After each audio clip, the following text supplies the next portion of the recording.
tengok dekat CCTV, tempat penghadang tu dia bergerak secara tiba-tiba, geng. Kau bayangkan papan penghadang tu besar gila tapi dia boleh bergerak dengan sendiri.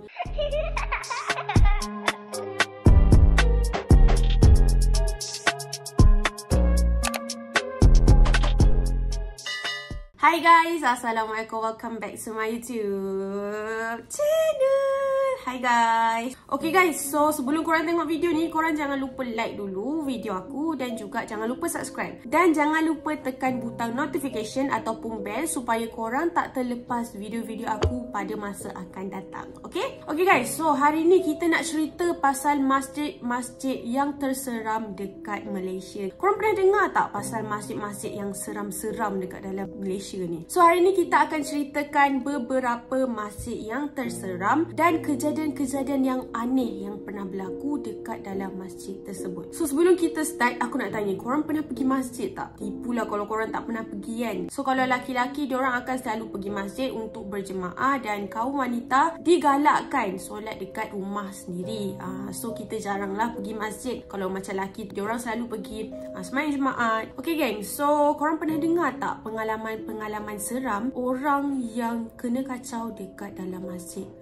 So masjid ni tempat ibadah kita kan. Tetapi kalau masjid tu telah ditinggalkan lama ataupun ada kisah-kisah di sebaliknya, mesti ada cerita-cerita seram dekat dalam masjid itu, geng. Okay, so kita akan ceritakan pengalaman-pengalaman seram orang yang pernah pergi masjid dekat antara masjid yang terseram dekat Malaysia. So masjid yang pertama adalah masjid di Sabak Bernam, Selangor. So kalau korang nak tahu, orang setempat ataupun penduduk kampung dekat masjid ni percaya yang masjid ni mempunyai misteri tersendiri. Sebab apa?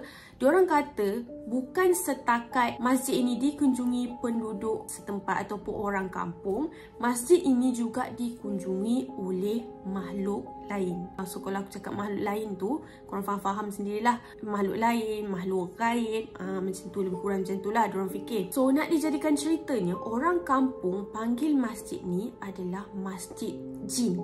Ramai orang kampung dekat situ cakap diorang pernah berjumpa dengan makhluk gaib yang dipercayai jin waktu diorang solat dekat dalam masjid tu. So orang yang duduk dekat-dekat dengan masjid tu cakap diorang selalu dengar bunyi ataupun suara-suara orang berzikir dan juga alunan orang baca Al-Quran waktu malam dan juga waktu dah nak dekat subuh. So bila diorang cek-cek je, sebenarnya masjid tu tak ada siapa yang pergi pun waktu tu. Tapi diorang pelik, macam mana boleh ada suara-suara macam ni dalam masjid tu, geng. So nak jadikan ceritanya, ada satu hari ni, pakcik ni dia bukan orang kampung situ tau. Dia macam orang luar daripada kampung tu nak datang solat dekat dalam masjid ni. So waktu tu dia nampak masjid ni macam bercahaya dan waktu tu seolah-olah ramai orang dekat dalam masjid tu. So dia pun masuklah ke dalam masjid. Lepas dia masuk, dia terus pergi ke tempat ambil wuduk. Lepas dia ambil wuduk, dia pun masuklah kat tempat saf-saf tu kan. Bila dia masuk je, dia pelik. Kenapa tak ada orang langsung? Padahal tadi nampak macam bercahaya gila tau masjid ni. So tak apalah, dia pun teruskan solat waktu tu. And waktu dia solat tu, dia jadi macam imam kot, aku rasalah macam tu. And waktu dia solat tu, tiba-tiba dia dengar macam ada ramai jemaah dekat belakang dia lah.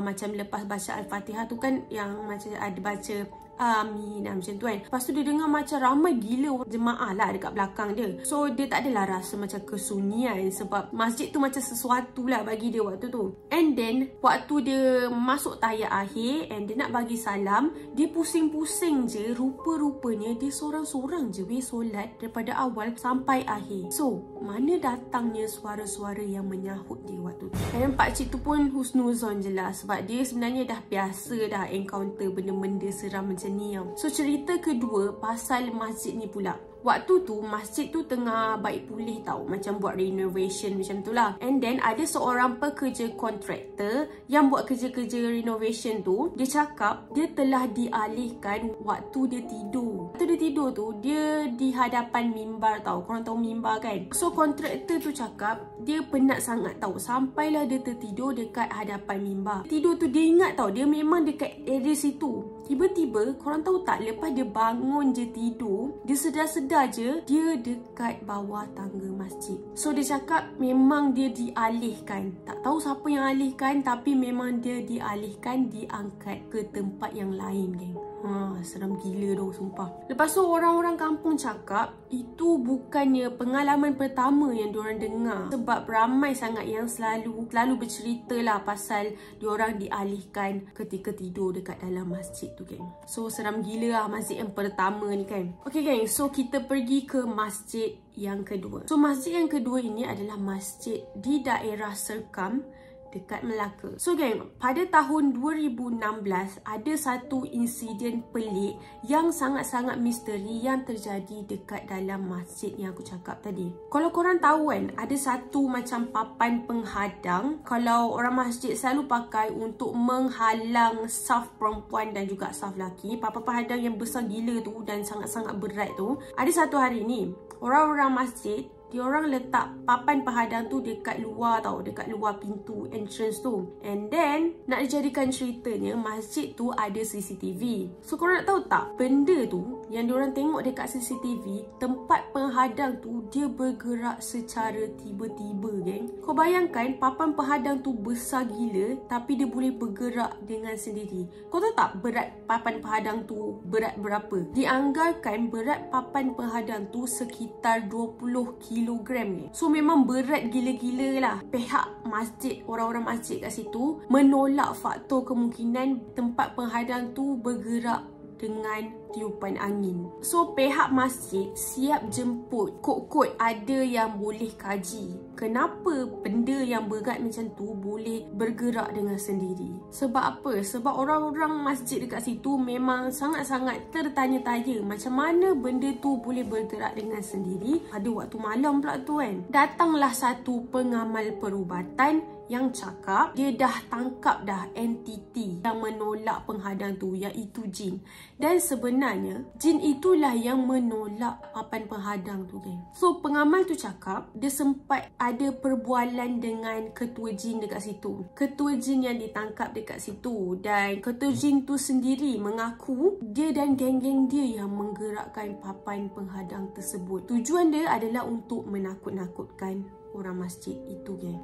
So itu adalah insiden-insiden yang sangat-sangat viral pada tahun 2016 pasal benda tu bergerak dengan sendiri. Korang bayangkan benda tu berat gila, macam mana benda tu boleh bergerak dengan sendiri, geng. Macam tu. So masjid yang terakhir, antara masjid yang terseram dekat Malaysia adalah masjid di daerah Pakar dekat Terengganu. So ini adalah cerita daripada pengalaman orang yang pernah pergi kat sana. Ni macam blog macam tu lah. So tak berapa nak disahkan, tak berapa nak disahkan cerita ini, tapi kita akan cerita jugalah pada hari ini. So nak jadikan ceritanya, waktu tu diorang travel tau. So diorang terpaksa pergi dekat masjid untuk menunaikan solat macam biasalah. So ada seorang lelaki ni dengan adik dia. Waktu tu diorang nak solat dekat situ, and sebelum solat diorang kena pergi ambil wuduk dekat tempat ambil wuduk dekat belakang sekali masjid tu. And nak jadikan cerita, waktu tu lampu tak ada. Aku tak tahulah blackout ke ataupun mentol terbakar ke, tapi memang kat tempat wuduk tu memang tak ada lampu langsung. Lepas tu diorang ternampak ada ruang solat wanita dan banyak gila tergantung telekong-telekong yang bergerak secara tiba-tiba, even waktu tu tak ada angin langsung. So diorang dah takut gila tau time tu.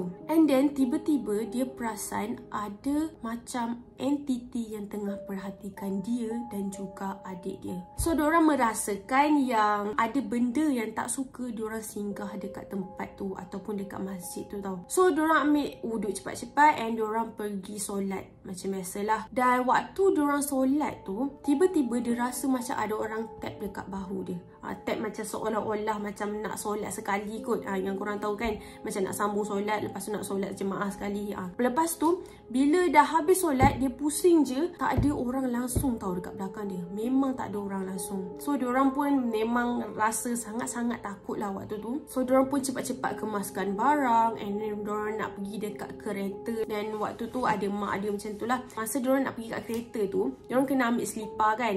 Dan macam biasalah selipar akan ada berada dekat tempat tangga-tangga masjid tau. Alangkah terkejutnya diorang tengok selipar dekat situ ada banyak gila tau, bersepah-sepah. Padahal masa diorang solat, masa diorang sampai tu, kereta diorang je ada dekat masjid tu. So mana datang selipar-selipar yang banyak gila ni? Mana datang selipar-selipar yang bersepah daripada tadi ni? So diorang ambil masa jugalah untuk cari balik selipar-selipar diorang. Tak lama lepas tu, beberapa minit lepas tu, barulah diorang dapat selipar and diorang terus caw daripada masjid tu. Okay. So itu adalah antara cerita-cerita seram yang diorang pernah lalui dekat masjid tu, geng. So apa pendapat korang? So geng, itu sahajalah cerita-cerita yang aku boleh kongsikan kat korang pasal masjid-masjid yang terseram dekat Malaysia. So apa pendapat korang? Macam biasa, kalau korang suka video aku, jangan lupa tekan like dan jangan lupa tekan subscribe. Jaga diri and always stay safe. Bye!